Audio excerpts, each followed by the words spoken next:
Um, Good morning, good afternoon, good evening.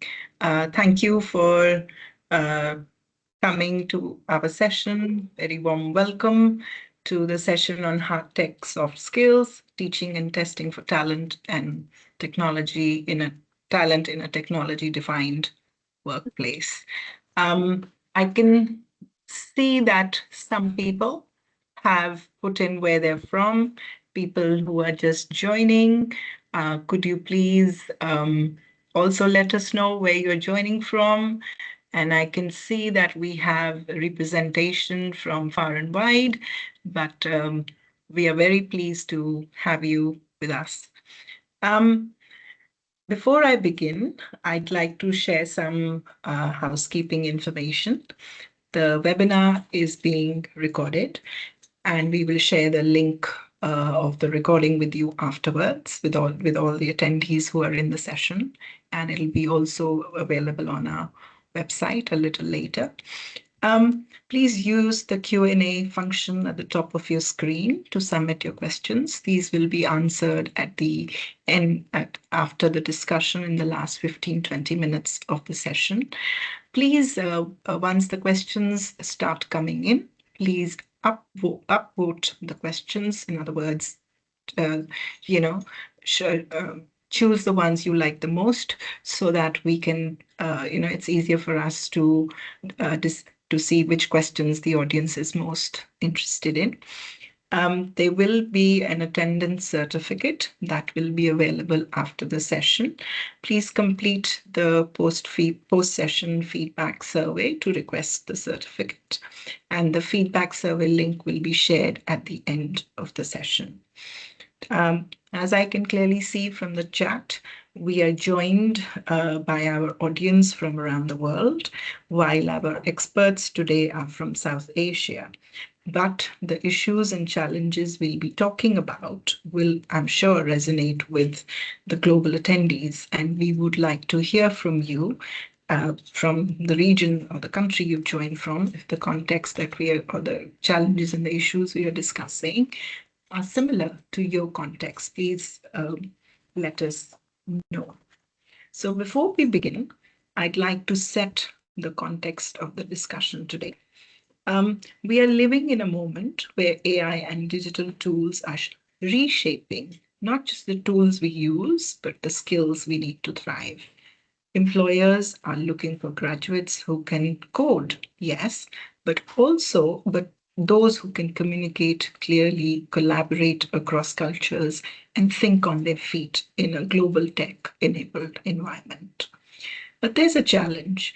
Many employers say that the fresh graduates are strong in technical skills, but less confident in human skills that make teams work.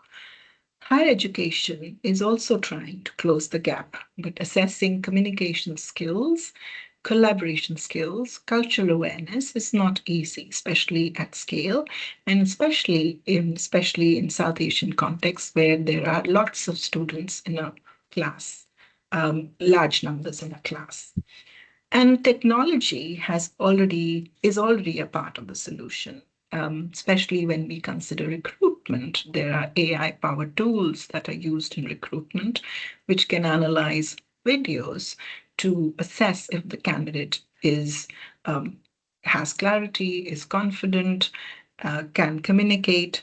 There are adaptive learning platforms that are available to students to get personalized feedback, instant feedback on their speaking and writing skills, which can help them refine their English skills. AI-driven workplace simulations are available that test problem-solving skills and language use in real customer scenarios. But in the same breath, I'd say AI also raises questions about bias, fairness, transparency. And I wonder if an algorithm can truly capture the richness of human interaction. That's why today's discussion will focus on two key areas. What skills are needed in the workplace? Are fresh graduates really being prepared for them? What digital skills can help prepare and select graduates? And importantly, how can we use technology to foster? We use technology to foster, but not to replace human communication skills. Over the next 30 minutes, we'll hear perspectives from both academia and the industry and explore how employers and academia can work together where and find out if how can we explore or ensure new graduates are ready for the world of work where both hard and soft skills are important. um, so before we start, I'd like to hand over to the panel for a brief round of introductions. Let's begin with Roshali. Omar, anyone? Yeah, thanks, Kamini. Good morning, good afternoon, and good evening to all the listeners. Very excited to be part of this session. I think it's an extremely important topic that we are discussing today when we think of the future of work, the future of people who are studying and graduating and applying for jobs. I'm Poshali Chatterjee. I'm based out of Kolkata, India. And my experience over the last 30 years has been in advertising, direct marketing, then learning design and learning consulting. I'm currently working with Tata Consultancy Services. I'm looking after pre-sales as well as an offering called Talent Development Center offering for TCS Ion. And happy to be here with all of you. Thank you. Thank you. Um, Nusrat? Thank you so much, Kamini. Hello to everyone. This is Nusrat, and I'm from Bangladesh. I am working as a lecturer in University of Dhaka, and I'm teaching English there. I have experience of working in both public and private university. That means the higher education sector. And I am currently working in the same place I was a student. Where I was a student in honors and masters. So I have around 10 years of experience of dealing with the graduates in Dhaka University. So I can probably share my thought and opinion regarding today's webinar. And I feel that it's a very timely discussion that we are doing. We are always talking about industry academia linkage. Our authority, our university authority, and in the whole Bangladesh, I think we are very much concerned about how we can, adopt the 21st century skills and the professional skills in our curriculum so that we can prepare our graduates for the job market. So that's an opportunity and a challenge as well that I think we are going to talk about in today's session. So I'm just looking forward to it. Thank you so much. Thank you. Omar. Hello, everyone. My name is Umar Farouk. I'm the founder and CEO of Tech Valley Pakistan. I'm based here in Islamabad. I worked in US, Canada for 18 years, moved back to Pakistan in 2015. Currently, we're working as Google local education partner in Pakistan. So we are working with a lot of universities, colleges, schools, focusing on technology, innovation, equipping young people, professionals with the skills, especially with universities and colleges. And over the past year, we have partnered up for a lot of training programs at the province level, at the national level. And currently, we're working in Middle East and also in Pakistan, mostly making sure that all these opportunities and these challenges are addressed, and we prepare the graduates who are job ready for tomorrow. And if I can add, I'm Kamini Taneja. I'm based in India and I work with the British Council. I'm Assistant Director Exams and it's Assistant Director Exams Academic. And it's a pleasure to be here today to have this very, very relevant conversation. So let's begin. We'll touch on we'll focus on the theme, what skills are needed in the workplace and our fresh graduates really being prepared for them. And we know that there's a changing skill set for a technology defined place today. And employers not only expect technical expertise, but also strong communication, collaboration, and adaptability skills to work in diverse teams. And these skills are hard to find and harder to measure. Um, so the question is, are our graduates leaving higher education truly ready for this mix of hard and soft skills? So let's start with the first question. Um, in your experience, and I pose this question to Poshali and Omar. In your experience working in industry and with industry leaders, how has our technology defined employment ecology changed the skills people entering the workforce need and will need to succeed? Thank you, Kamli, for the question. I think this is the question of the hour, right? And I think in the beginning, when you have given an introduction, I will talk about specifically about Pakistan because we are currently, Pakistan produces over 600,000 university graduates annually, and only a fraction of them are considered for job ready. The transformation, the digital transformation, the AI adoption and the automation that is required, those graduates lack those or they're not there yet. So there's a strong disconnect between the academia and industry when we get to these skills. And we have been working with these universities and colleges with a special program that Google has introduced in Pakistan. Those are called Google Career Certifications.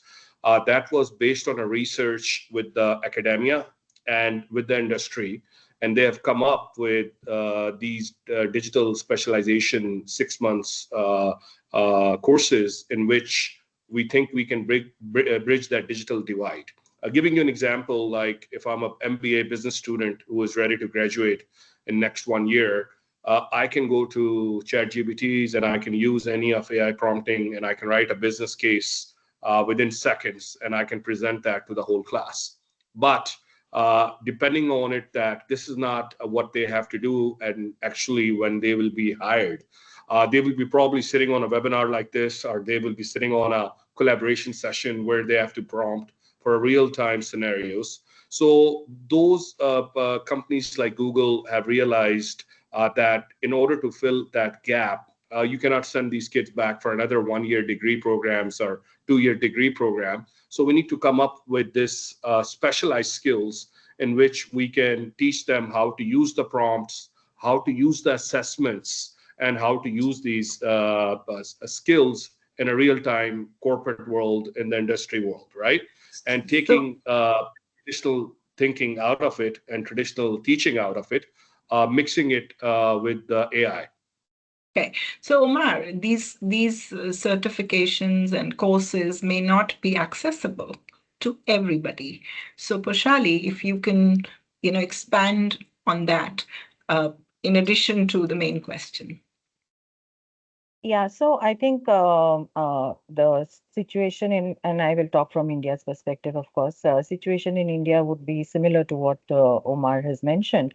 And I think there's some data which says that around 50% of our graduates are not, they don't have the skills that the employers are looking for. Now that I think this is something which is very typical to the subcontinent or maybe to Asia also, that we are very good at picking up technical skills, right? And this is something that we have faced in TCS also. We are extremely good. They are extremely good functionally. But when it comes to communication, when it comes to soft skills, that is where during the interview phase itself, or sometimes we also have aptitude tests in terms of, the English proficiency test and things like that. I mean, these days we have a national proficiency test that we do, and in fact, TCS runs that. And that is the accessibility part also, Kamini, that you were asking for. We have recently digitized the whole thing so that, people from even remote places of India, they can apply for these jobs.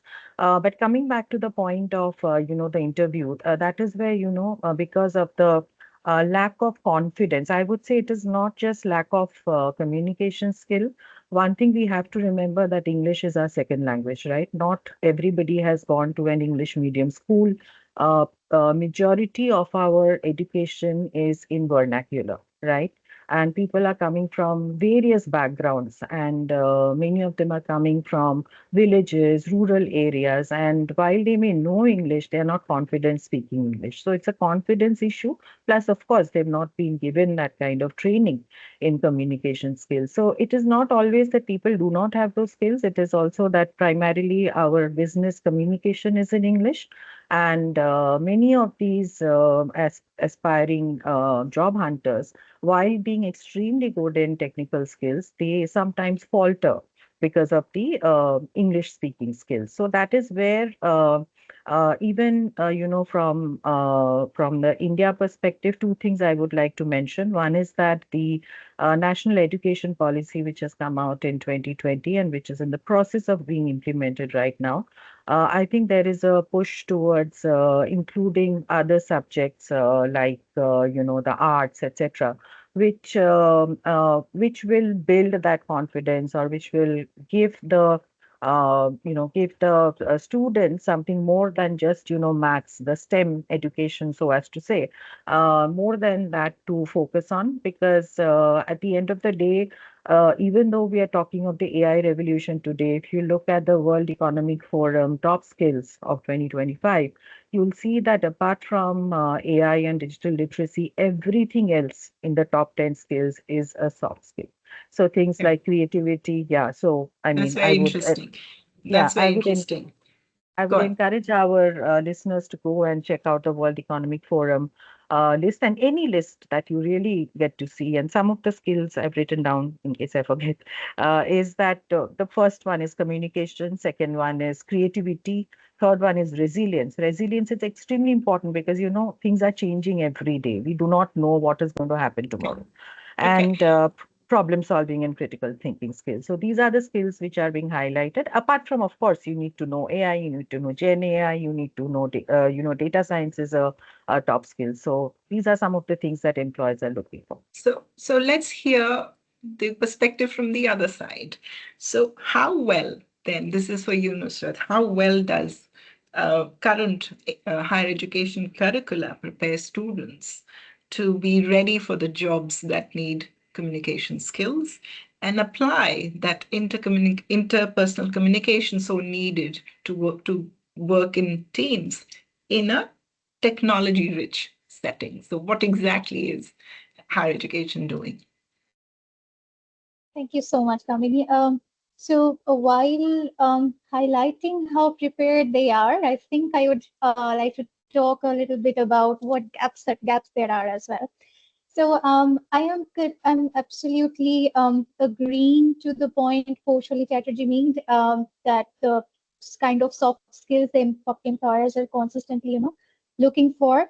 I think that's the same scenario in Bangladesh as well, and I think it's the same for global scenario. Like it's the global scenario that we are all looking for for some selected skills that the graduate has to have: the communication, teamwork, collaboration, digital literacy, etc.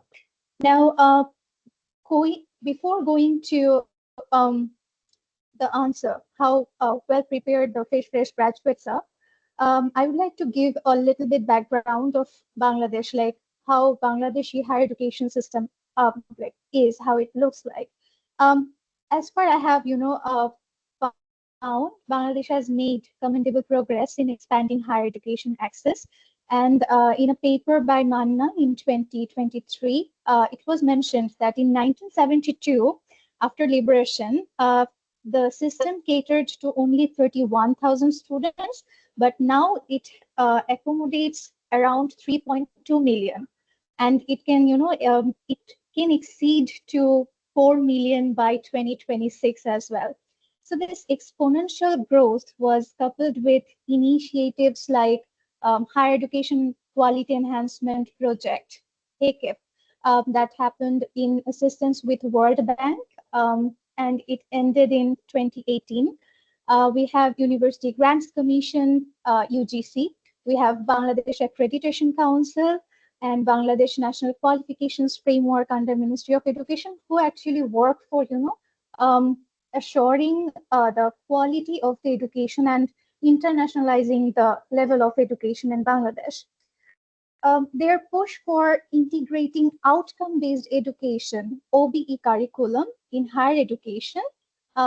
This is still like ongoing, the process. This indicates that employability skills are being recognized because we can find, in different forms of assessment, in different forms of activities, we find that the students are to communicate, they need to teamwork, okay, they need to collaborate with each other, they need to do project works. So it's not a simple assignment that the students are writing down and submitting and they are not talking to each other. It's not like that, rather they need to build rapport with their classmates. So while these are being incorporated, we can see that the OB curriculum is trying to recognize the employability skills, and it's still in process of being integrated into curricula.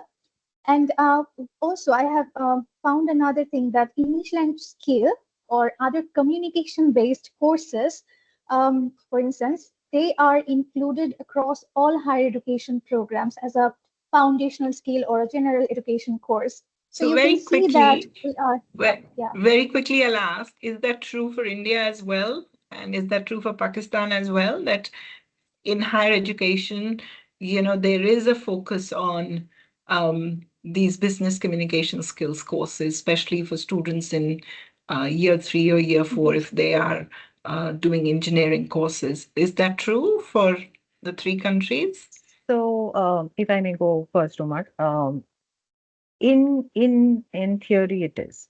Okay. But I'll very quickly cover that, we were working to create a course on computer science in collaboration with ISI.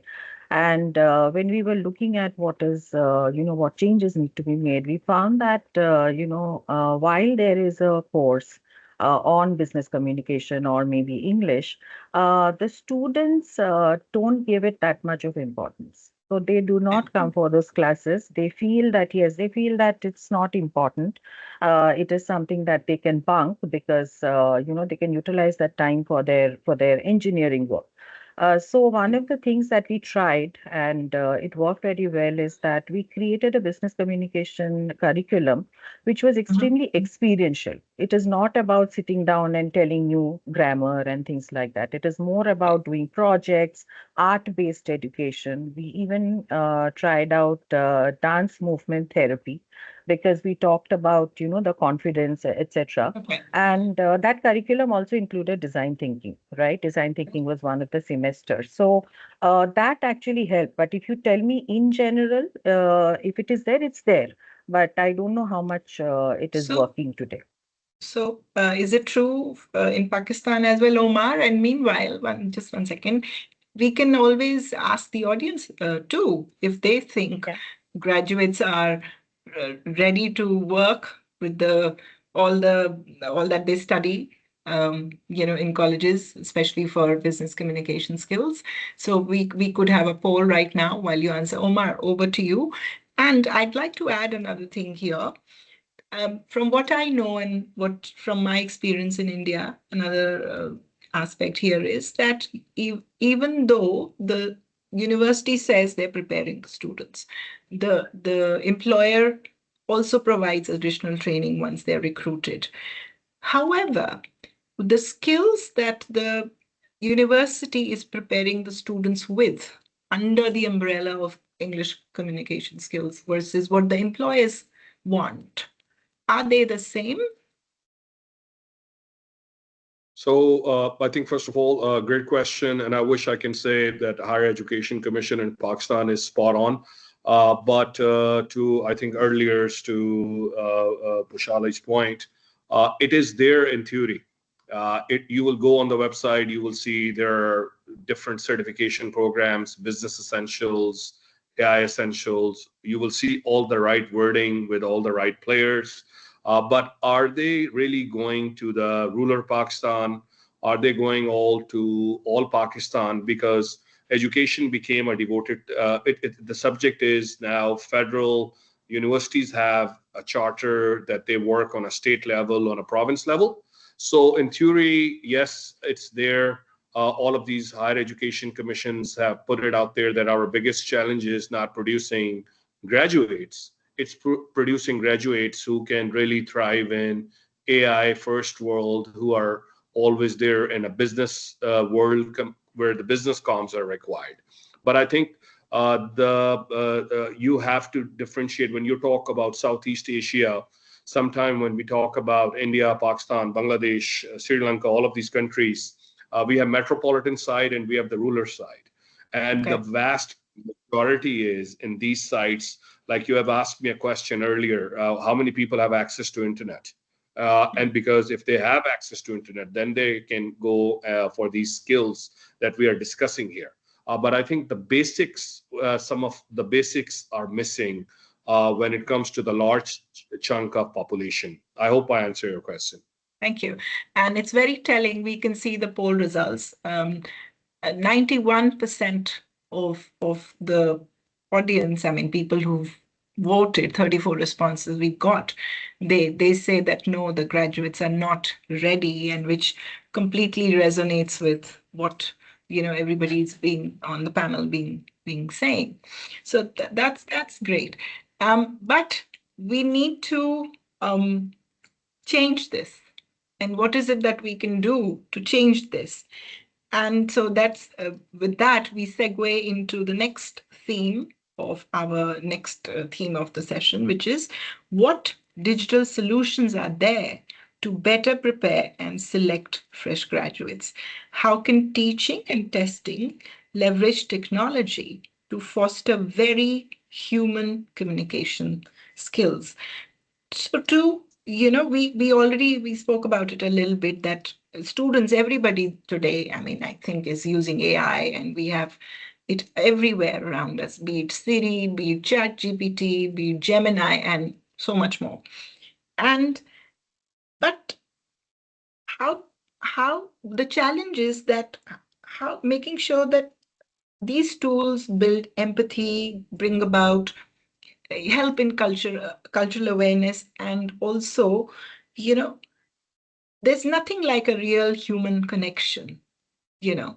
So let's dig a bit deeper in that. And with that, I'd also like to ask the audience, if we had an opportunity, or if you had an opportunity to build the perfect digital tool to prepare graduates uh, for cultural awareness, for that human interaction, interpersonal skills, communication skills, which some options for you to have a look at. Which one would you prioritize for that perfect tool that'll help you?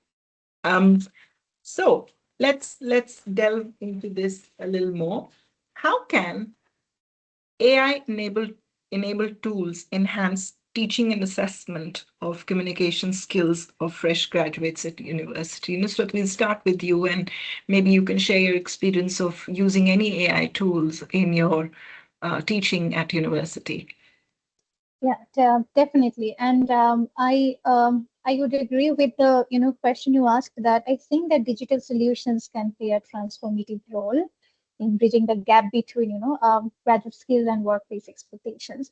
I'd like to inform you. I mean, sorry. Before that, I would like to agree with Umar and Koshali what they said, that yes, in theory there are right words and in right place. In implementation stage, we actually find different gaps because of different factors, of course. But we have a blended learning policy by University Grant Commission, which shows that we are encouraged to use technology uh, in education in teaching learning process. We have introduced several online platforms for assessment or learning management systems. I think in my classroom and in my colleagues' classroom, what I have heard from them, Google Classroom, Quizzes, Kahoot, Zoom, these are very often used tools we are not only, limiting ourselves to the in-person classrooms nowadays, because we teachers have very extensive workload. Sometimes we overlook that workload, and we are always connected with the student. I would also like to highlight that. So for that connectivity, for answering the questions of the students anytime, for getting to getting getting in touch with them anytime, we are always online with in different platforms. Even WhatsApp messenger app, that also plays a very important role, I think, in that connectivity. um, Apart from that, more recently, as AI has been introduced, I think it has also been adopted in a teaching learning scenario as a tool, what I would say. I mean, we are not, I mean, of course, there is a scenario where you can find that students are overly dependent on AI, teachers are being overly dependent on AI. But at the same time, since we know that AI is inevitable in this century, we cannot really, avoid using AI or avoid the awareness of AI. So we are being consciously dependent on AI.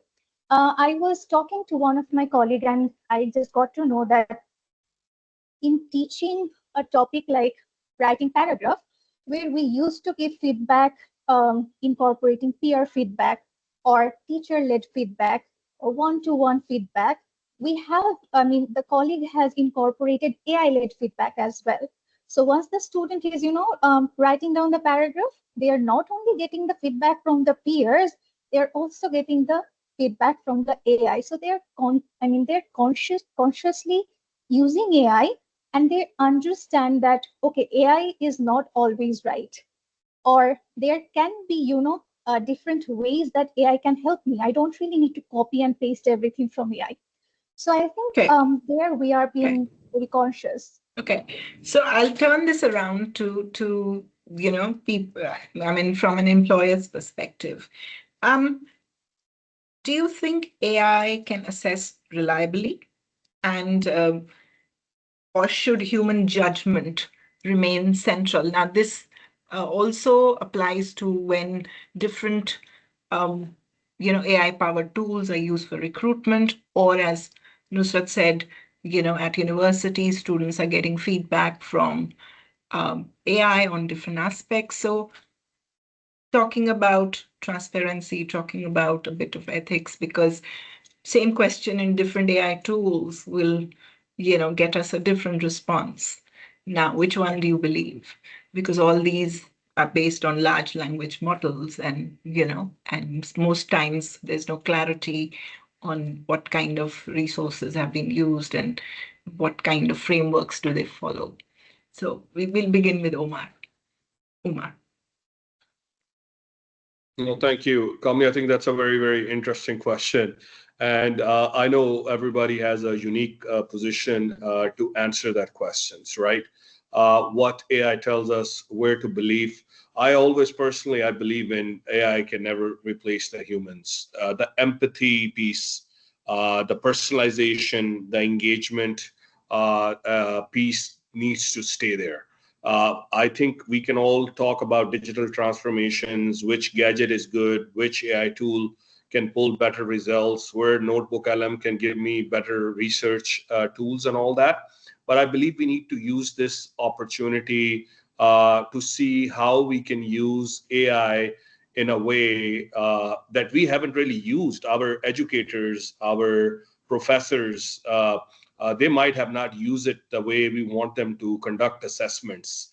How we want to encourage critical thinking and problem solving skills So on that that require. note, I'm going to stop you very briefly. So the audience is most interested in problem-solving skills, and that's as you said. So they'd like an AI tool that can create or help with simulated workplace scenarios to test problem-solving and communication. Thank you for letting us know. I had to bring this in. Sorry. Yeah. Continue, please. No, I think to your point, right? Like live in class projects, right? Like right now, you can give me all the assignments. I can go give the prompts. I can do the assignments. AI tool can grade the assignments, and you can give me a grade, and I'm like, I'm the one of the good students in the class. But that's not the way that the new classroom tradition should look like. I think we can use this into an opportunity if we use these AI tools wisely into a classroom. Giving an example that if we are giving these assignments, we should give these students times to give a real life feedback on these assignments. Give them to help build these study guidelines in small student focus groups that can give input as a human, so you can see what can work and what cannot work. As you can see with these language models, you can personalize information for me because AI is a great equalizer, and it's giving us a platform where we can use it not just for lesson plans and grades, but we can use these personal assessments. And I think earlier, Pushali has made a very interesting point that how to really use these skills into real time with business, with AI in your interview and in a real time live scenario. So I will leave you with that thought that you can use any AI tools, you can use any AI model, but at the end of the day, you need to personalize it with that human thinking, with that critical thinking, and making sure that it makes sense. I cannot make a lesson plan for a student if there's a human personalized touch is involved, someone sitting in India. I can create a digital platform.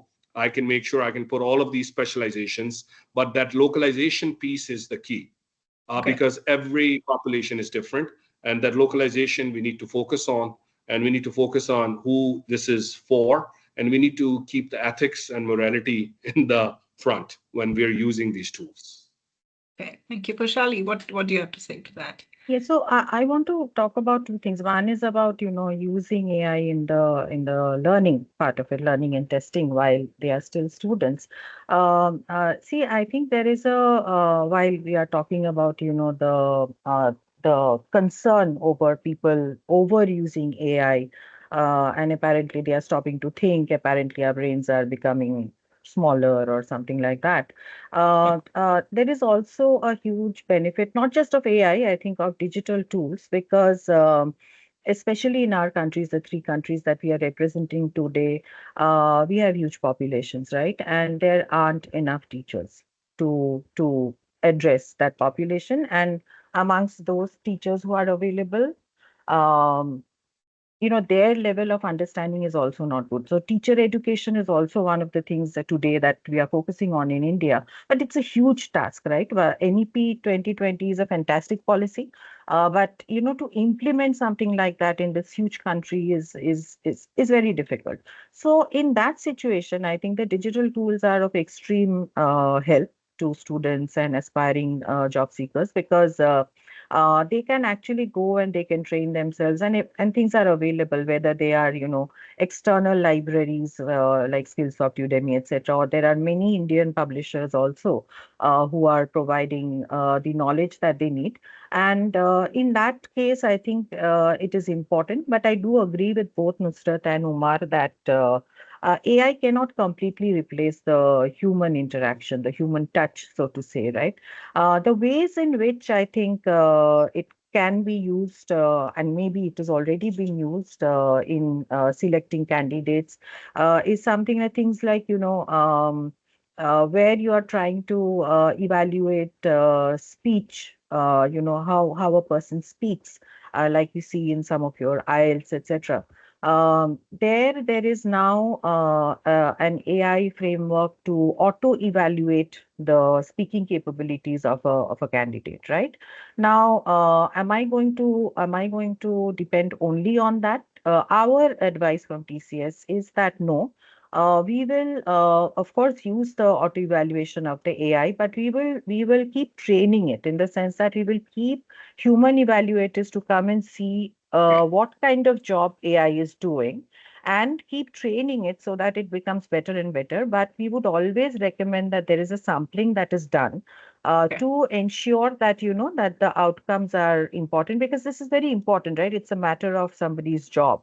So we cannot completely leave it to AI. Okay. So it is important to strike that So balance. tread with caution. That's what you mean. Absolutely. Tread Yeah. with caution. Human Okay. beings So are around and they will be around. Yes. okay.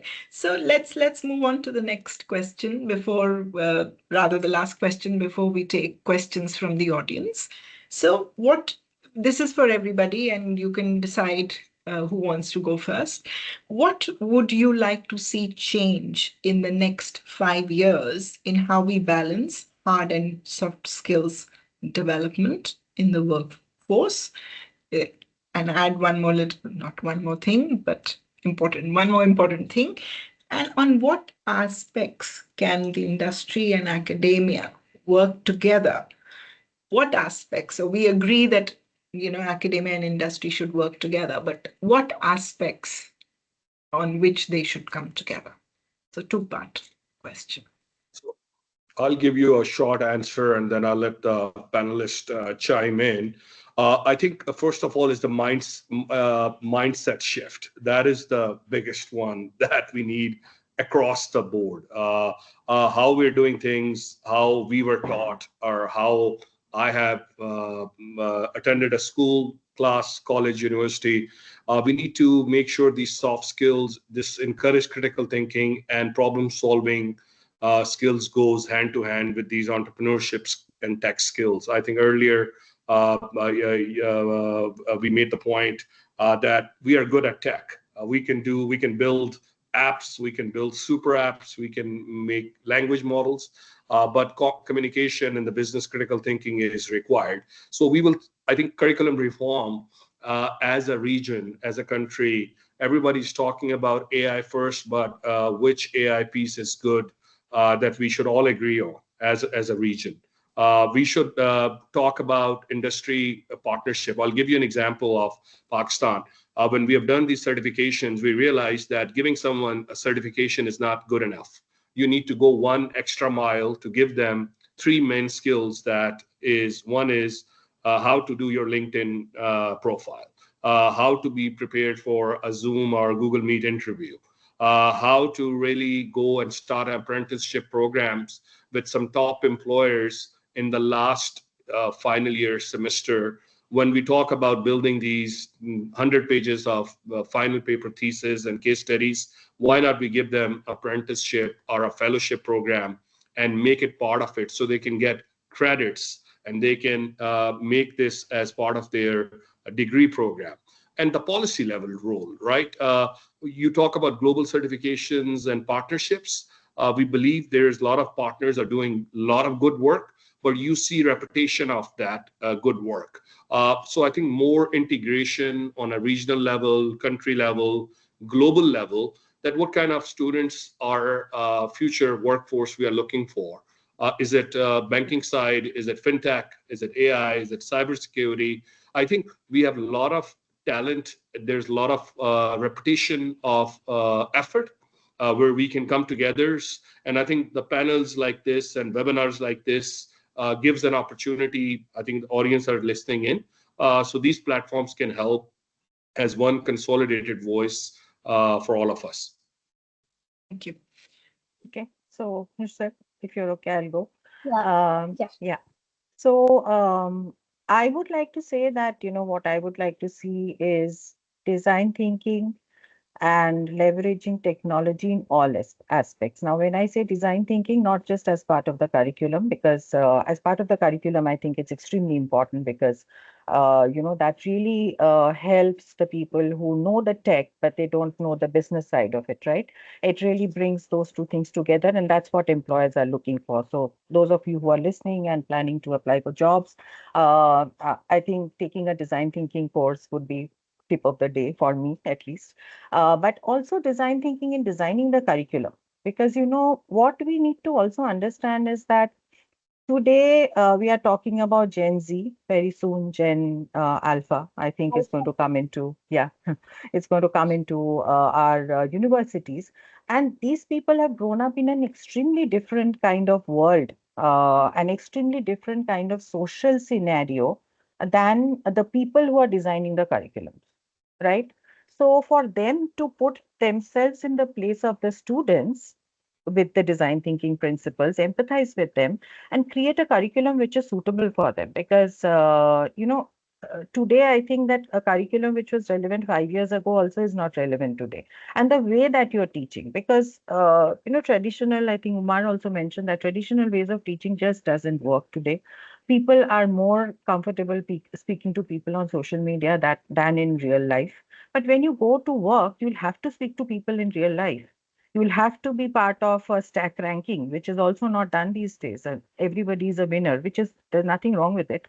But all those things that where you have to you'll be put into a situation where you have, certain criticism being made of you. So all these things for this generation is very difficult to deal with. So when you're creating a curriculum, use design thinking principles to create a curriculum that is conducive to making the people ready for the jobs, because they are actually learning things which we have learned from our childhood, at how to talk to another person, how to even groom myself and things like that, right? And the second part of it is we are talking about AI as part of the curriculum, or digital or technology as part of the curriculum. Why not use it to understand or find patterns of, what kind of curriculum is suitable for what kind of audience? That is something that we can do, right? AI does fantastic data analysis. I'm not a technology expert, but maybe Umar can help us in that. But AI can actually help us analyze that, what is the kind of curriculum that will be suitable for a particular audience. Because if I take a country like India, in India, every state is different. The north, the south, the northeast, if you go to it's a completely different world altogether.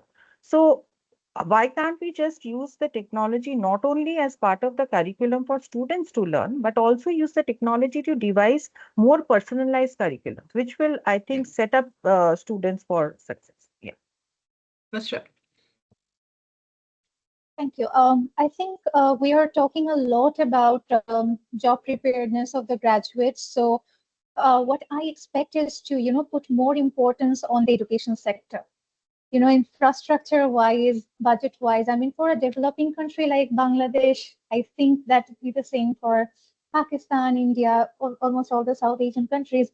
The situation is almost the same. We are talking a lot about curriculum, and our curriculum has a lot of things in place, but they are not being implemented. Why? Because there are gaps. We have, infrastructural constraints. We have disproportional ratio of student teachers. We have teachers burn out because of their heavy workload.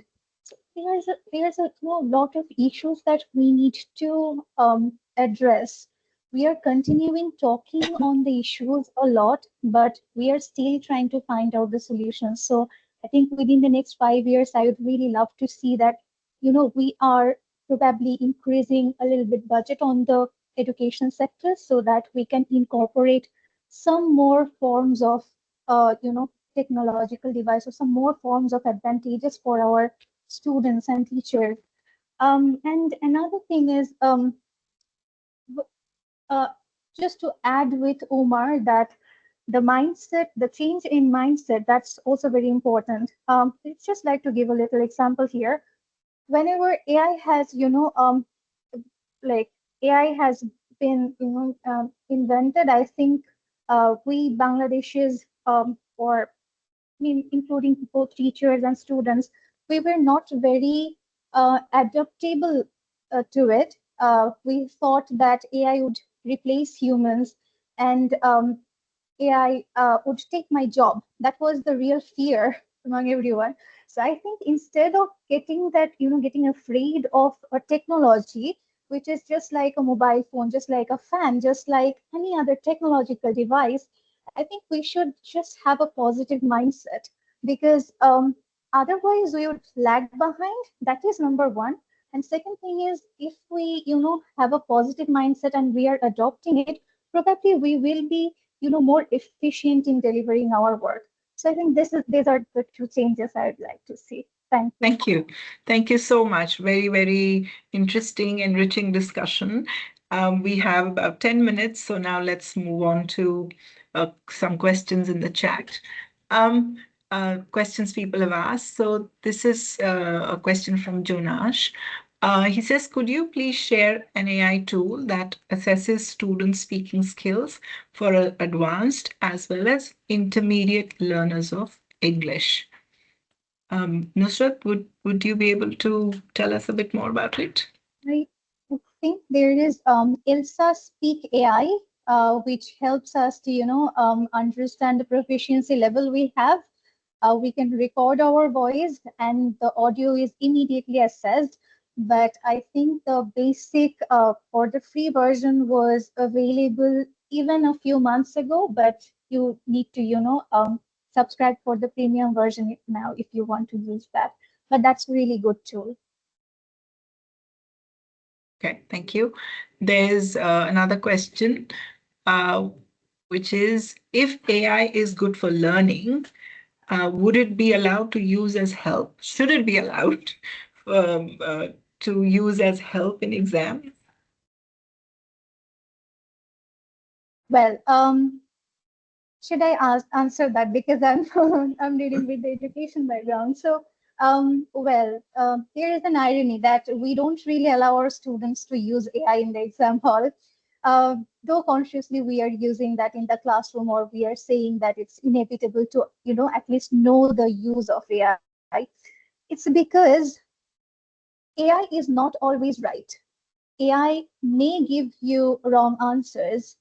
The analysis of AI might be wrong. Now, if you want to, identify that it's wrong, you need to know the right thing. So the importance of theory, the importance of knowledge that is not going anywhere. You always need to, keep on cross checking and assessing whatever AI is giving to you. So that would rather be, harmful. So no, I don't think that students should be allowed to use AI in the exam hall. Okay.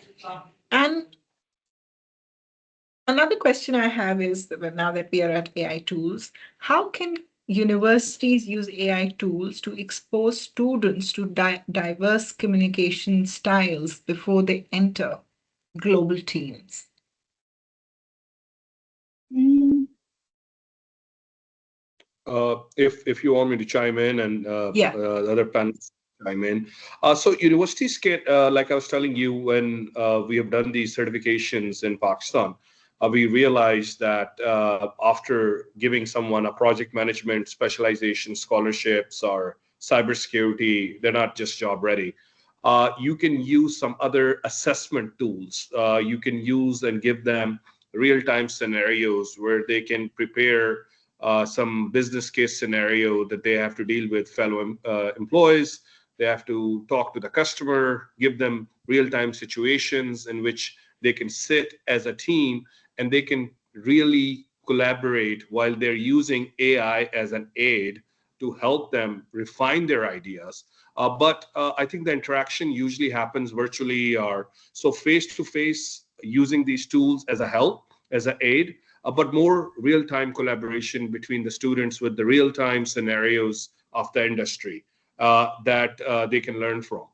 HR recruiting, like I think Vishali's mentioned on the Tata side, they have the full practice now, which engages with academia. If that academia linkages and the universities have in Pakistan, we call them ORIC or career placement offices. They need to have more stronger integration with the industry with the local chamber of commerces, with the local these employers on the BPO side of the companies.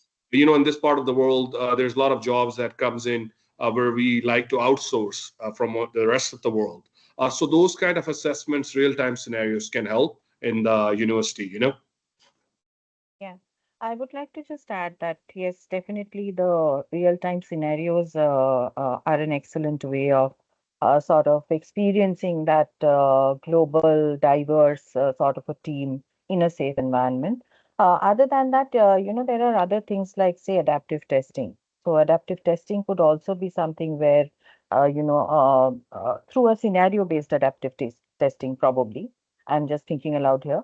That people can understand, whether they are understanding the cultural nuances correctly, whether they are using the correct English terms, etc. There's a world of difference between US English and UK English, right? And both the countries are extremely particular about using certain words, etc. So all those things, plus also things like say sentiment analysis, right? So a lot of communication is about body language. A lot of things we do not say. So AI is also able to do sentiment analysis. So that is something which, in fact, is I don't know whether they are already being used, but it is a potential use in during recruitment also, that while I'm talking, I may be talking something, but actually I may be thinking something else, right? So there are various ways actually in which AI can be used to test people, to make them learn, experience a situation so that, they are better prepared.